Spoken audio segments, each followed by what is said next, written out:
Persecution. The Watchtower frequently cites instances of persecution of Jehovah's Witnesses as evidence that they are authentic followers of Jesus.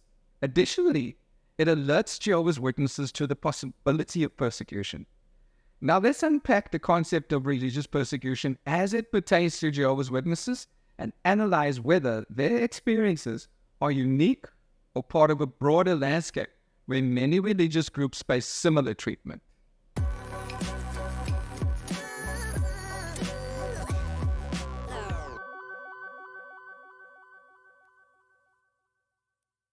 By exploring persecution in the context of international human rights, the legal frameworks, and the actions taken against various religions, we will see how the persecution narrative of Jehovah's Witnesses fits into a larger, more complex global picture. Persecution has been a recurring theme throughout history, affecting many religious groups, movements, and individuals who find themselves in opposition to mainstream societal or governmental expectations. For Jehovah's Witnesses, persecution is often presented as a defining feature of their religious identity, frequently cited as evidence that they are the true followers of Jesus Christ. The Watchtower and JW Broadcasting, the primary publications and video platform of Jehovah's Witnesses, regularly highlights examples of members facing persecution to emphasize this belief, warning adherents to prepare for hostility due to their faith.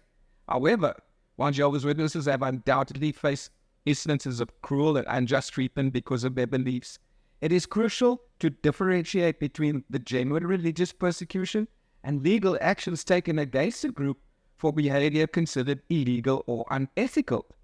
At John 15:20, Jesus said, "A slave is not greater than his master. If they've persecuted me, they will also persecute you." How will we react when we are mistreated? How will we find the strength to endure? We have a record of faithful servants of old. We know that Jehovah's people can endure. But we also have the record of Jehovah's Witnesses in modern times. The following video draws on footage from 2 previously released videos by the organization. It highlights 2 outstanding examples: our brothers in Germany during World War II and our brothers in the former Soviet Union in the years that followed the war. It also reveals the tactics that enemies of the truth consistently use to no avail against Jehovah's people.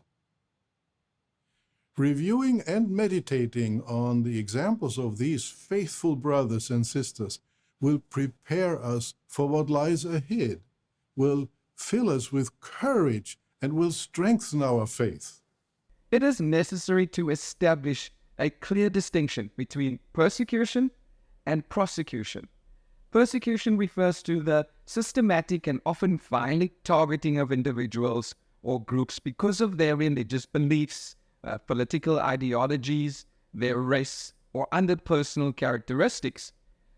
Persecution, as understood by international human rights standards, involves sustained hostility and discrimination, particularly when there is no legitimate reason for the suppression of a particular group other than their identity or beliefs.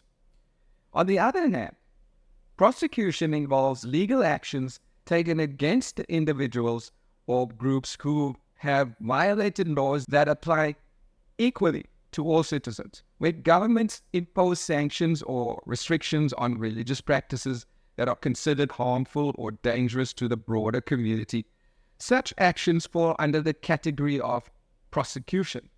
For example, religious groups that engage in illegal activities, promote hatred, or threaten public safety can be subject to legal consequences without this necessarily being labeled as persecution.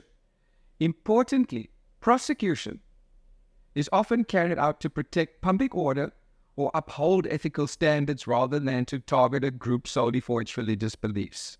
Jehovah's Witnesses have a long history of facing opposition in various countries, particularly during times of political unrest or wartime.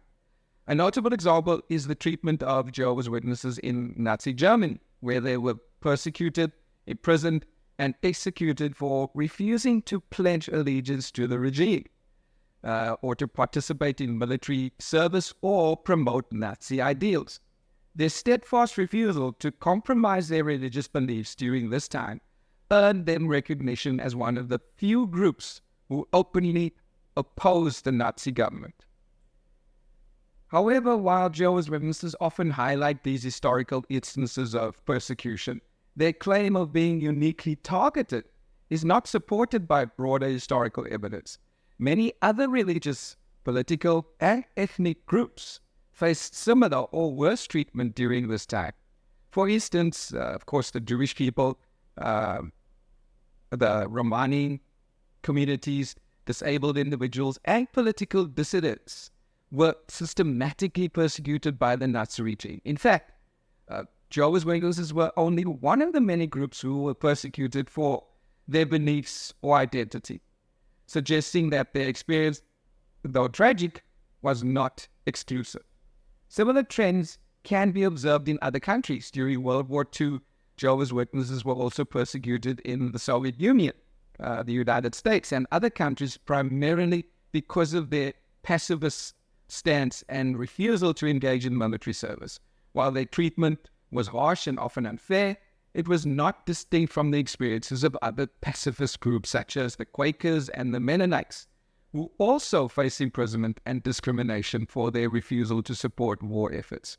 Thus, Jehovah's Witnesses' experiences, while significant, cannot be viewed as wholly unique in the context of religious persecution. In more recent times, Jehovah's Witnesses have faced restrictions and bans in various countries, with Russia being one of the most prominent examples. In 2017, Russia formally banned Jehovah's Witnesses, labeling them an extremist organization under the anti-extremism law. This move resulted in the seizure of their properties, arrests of their leaders, and a crackdown on their religious activities. The Russian government's justification for this action was rooted in the claim that Jehovah's Witnesses promoted societal division by discouraging political participation, military service, and certain medical treatments, particularly the blood transfusions. And while they often cite the situation in Russia as proof of religious persecution, it is essential to recognize that many other religious groups in Russia have also faced similar restrictions. The Russian Orthodox Church holds a dominant position in Russian society, and the government has taken steps to curtail the influence of other religious organizations, including Pentecostals, Baptists, Muslims, and Scientologists. In addition to horrible physical treatment, God's people faced slander, outright lies, and fabrications, even in the form of propaganda films. Opposers attempted to infiltrate our brotherhood with informants.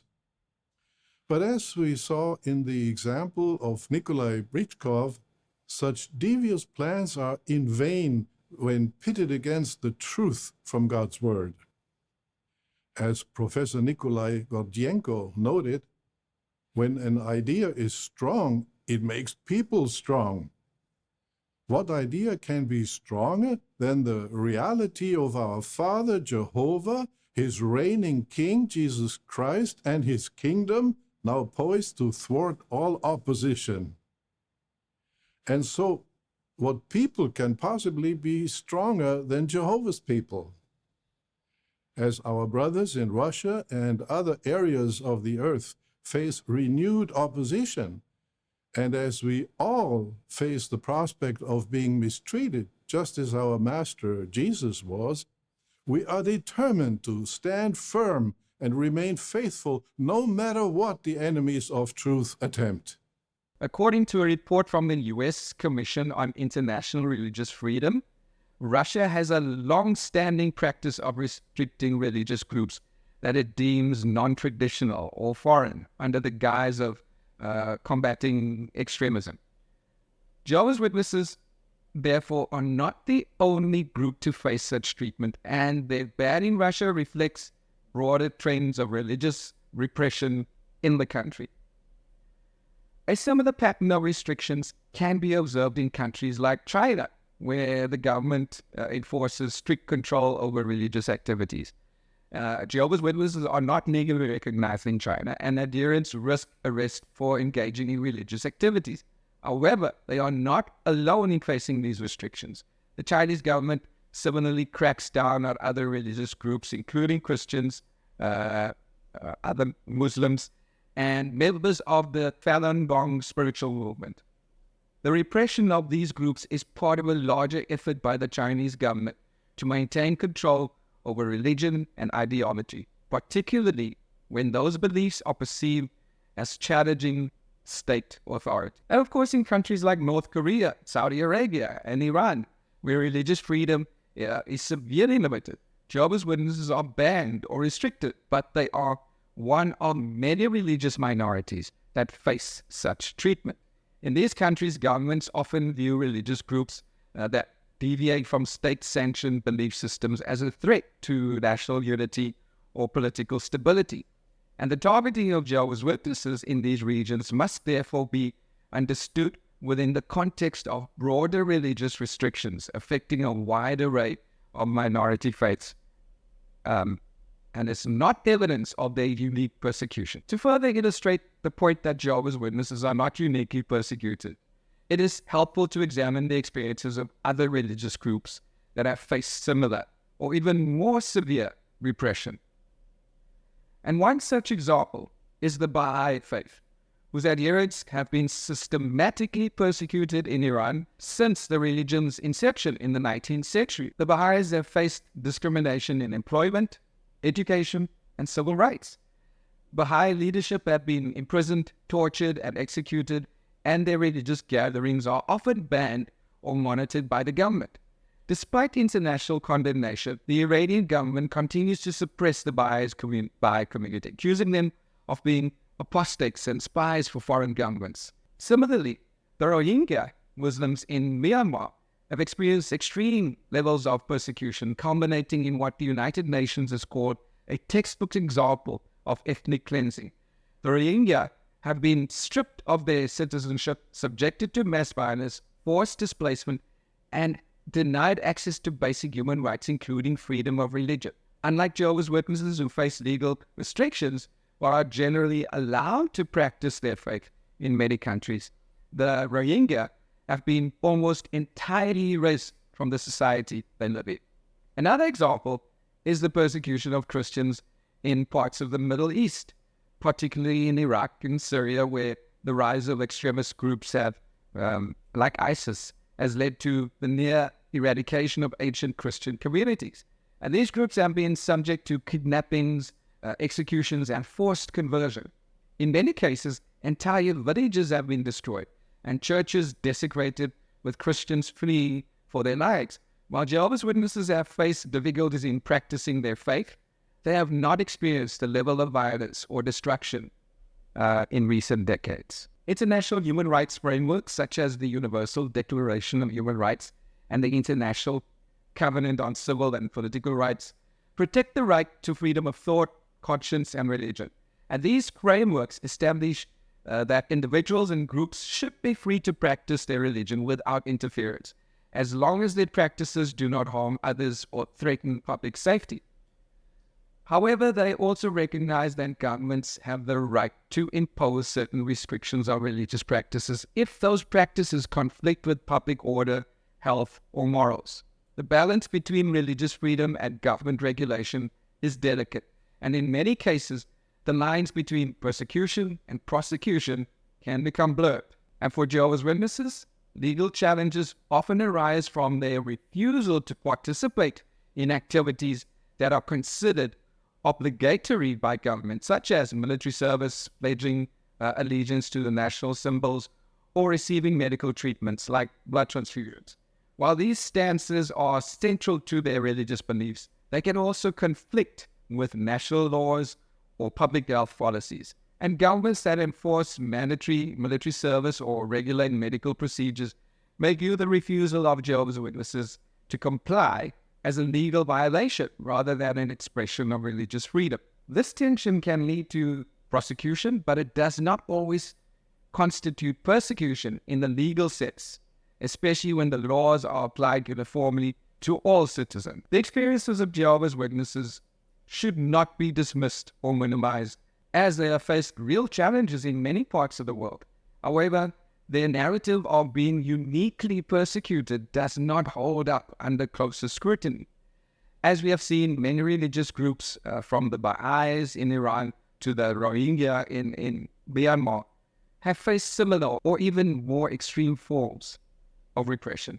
Governments that restrict Jehovah's Witnesses often do so as part of broader policies aimed at controlling religious expression or maintaining public order rather than targeting Jehovah's Witnesses exclusively. It is also important to recognize that in many countries where Jehovah's Witnesses are restricted, other minority religions face equal or greater challenges. These restrictions often stem from concerns about national unity, security, or social cohesion, rather than desire to single out one particular group. In countries like Russia, China, and Saudi Arabia, the suppression of religious freedom affects a wide range of groups, not just Jehovah's Witnesses. So Jehovah's Witnesses have undoubtedly faced instances of persecution throughout their history. And in some cases, they have been treated unfairly because of their beliefs. However, when we look at the global landscape of religious persecution, it becomes clear that they are not the only group to experience such hardships. The distinction between persecution and prosecution is important to maintain. While Jehovah's Witnesses may face legal challenges for their refusal to comply with certain laws, these challenges are not always indicative of persecution. Many governments impose restrictions on religious practices that conflict with public safety, health, or order. And these restrictions apply to various religious groups, not just Jehovah's Witnesses. So in the broader context of global religious freedom, Jehovah's Witnesses are part of a larger pattern of minority religions facing restriction, but they cannot claim to be uniquely targeted or persecuted. Their experiences, while significant, must be understood within the complexities of legal, political, and social frameworks that affect many religious groups around the world.